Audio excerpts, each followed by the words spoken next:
Allow me, with humility and honor, to invite our special guest, the one and only Dr. Patricia Litho, a former old girl who was here and a cohort member of 1993 to 1995. She is a PhD holder. Students, it doesn't end at A6, not even degree. We want PhDs. She is a PhD holder, and today she's in service as the Assistant Commissioner for Information and Communication at the powerful ministry for today, the Ministry of Energy and Mineral Development. Kindly put your hands together to welcome Dr. Patricia to speak to us today. Thank you.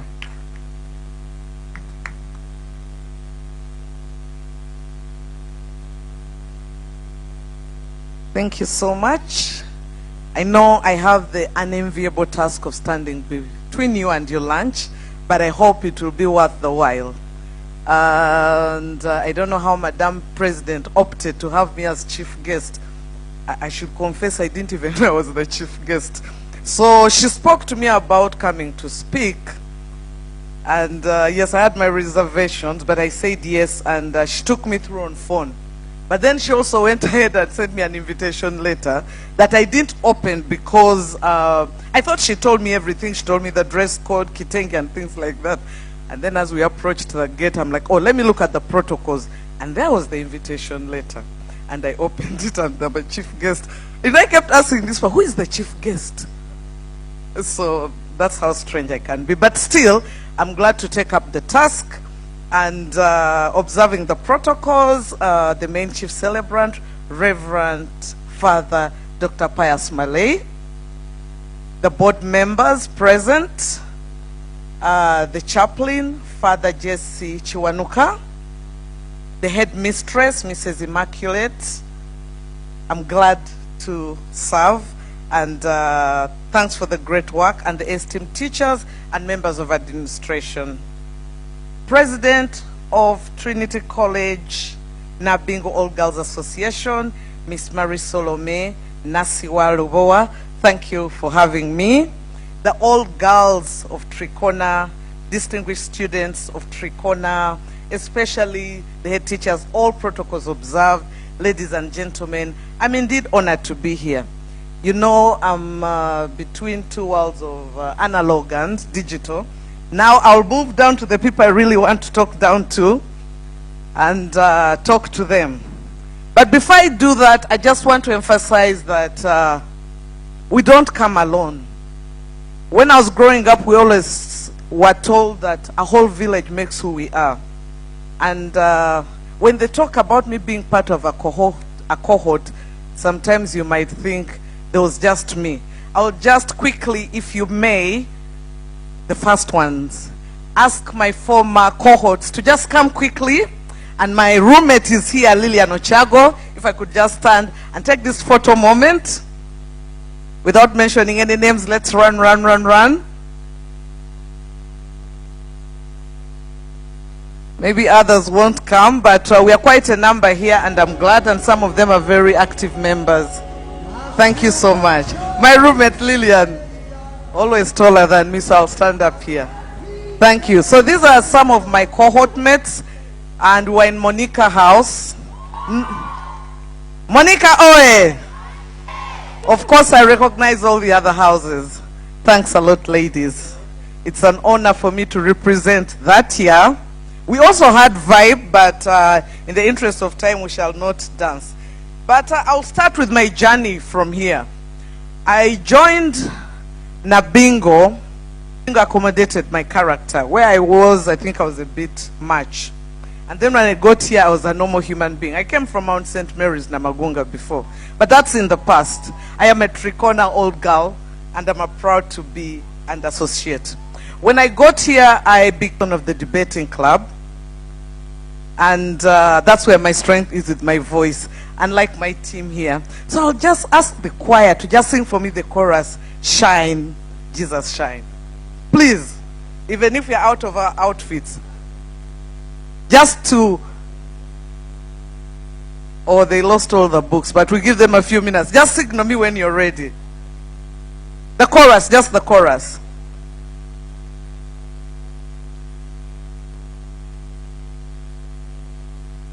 Father's glory, the Spirit bless, set our hearts on fire. Glory must flow. Let the nations with grace and mercy Send forth your word, Lord, and let there be light. Thank you, outside, but not particularly in the choir. So I just want to us to feel that spirit. You know, when they sang that song, I was feeling so emotional. I always loved that song. But it's what we become when we come to school. You know, when you walk through those gates, sometimes we are not even sure what we want to become. As we start off, we all want to be doctors. And then somehow midway, you realize to be a doctor, you need to be ABCD. I'm one of those students who had a strange combination. Biology was my best subject, but I did HLD. History, economics, literature, and divinity. So the rest of the sciences were nowhere to be seen. And then biology stood out better than all these subjects I did. But then I also realized that sometimes, you know, the stories we've shared, so and so came with so much marks. She wasn't the best student, but she's now the best in the college. I think what A-levels does is it allows you to focus on where your strength is. And when we understand that, then we can have the best out of us. But it's also important to have networks, to join these activities, to be part of the bigger team, because we just never know. Sometimes the best opportunities we have in life, the guidance, the reflection on what we need to do comes from either your immediate classmate, your roommate, Lillian. I can't forget that. And sometimes she put me to order. You know, we need that in our lives. Listening to the teachers and the advice they give. And at the moment we have the generation situation of what is right, what is wrong. Things about information, artificial intelligence, ChatGPT and things like that. What do we follow? But at the end of the day, the basics we get from school still stand. Do you know how to read? Do you know how to count? Do you have the discipline to sit down and read? Can you write reports? You know, there are things that come over and over again. So when I left here, I went and did mass communication at university. And with that came a lot of challenges, because sometimes the market is not ready. Mass communication was a very new course when I did it. I think we're the third round or something, and they only took 25 students. And you either became a journalist, you know, we call them the foot soldiers. You walk around and gather news, which is where I started. And then you can go on to work in the corporate world or become a news anchor and so on and so forth. But subjects like that, sometimes people wonder, what can I do with it? Or sometimes we minimize certain courses, thinking it doesn't get us where we shall get. Or we minimize some jobs, thinking it can't get us where we want to get. I think it's important to broaden our minds, look at possibilities. When I was a student here, we didn't have the luxury of things like the internet. Maybe it was there, but it was new.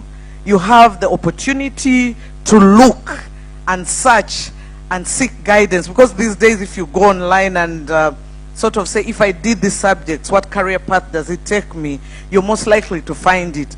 But back then, sometimes we didn't even have that. It was either about what your parents wanted you to become or what your teachers thought your potential is. So I think that is where it lies, in understanding what we want to do. But like the chief celebrant said, the aspect about discipline. Discipline is not just about saying yes to the teacher, yes to the head teacher, yes to the prefects. You need self-discipline to be able to make it. Because when you reach at a certain stage, it is about self-supervision. Knowing I have to wake up at this time and do at this time. You know that you have to be work at 8:30, but no one is waiting to catch you late. But it looks so unserious if you're given a leadership position and you're the one walking in late at 9 and the rest were there at 8. So some of these things make us who we are. For instance, they indicated that I did a PhD. I never thought I would do a PhD. I didn't think that is the path I wanted to take.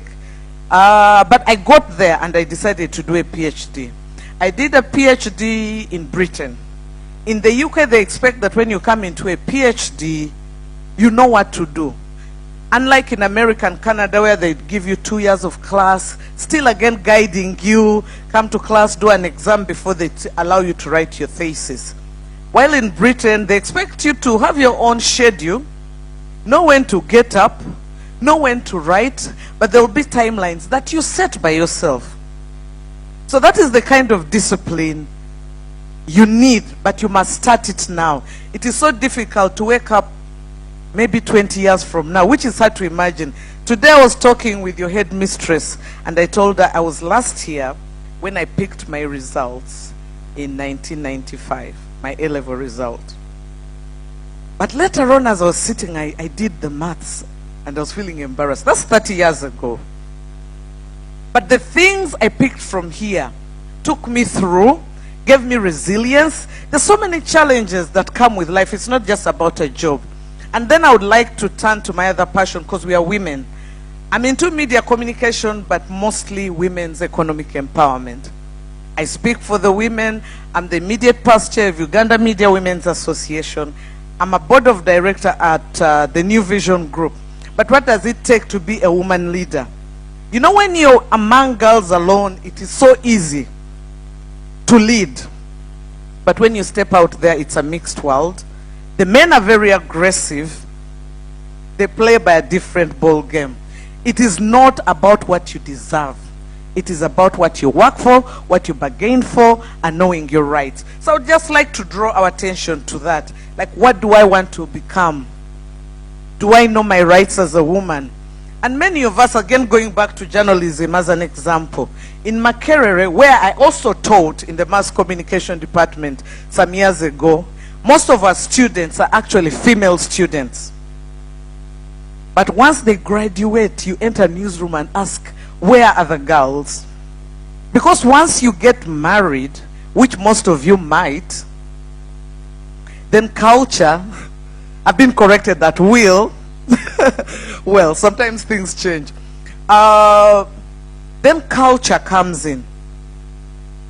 Because journalism is a bit like the military. There's nothing you pre-plan. You're given the tools, mentally, some principles, and then you just walk in one morning and you're told, now, there's breaking news in such and such a place. And you have to run. And most of us ladies, we are worried about what I look like in the mirror, my hairstyle, my nails. It doesn't work like that in this career path particularly. So if you want to join those kind of areas, you need resilience, you need speed, but most importantly, you need to know how to keep time. Because the bus will move and leave you behind. It's not about the pretty face. It is about brilliance. So ladies of substance, we don't only need to be ladies of substance by label. We need to be ladies of substance by intellect, but also by the product that we produce. So it's important that people respect you for what you bring to the table.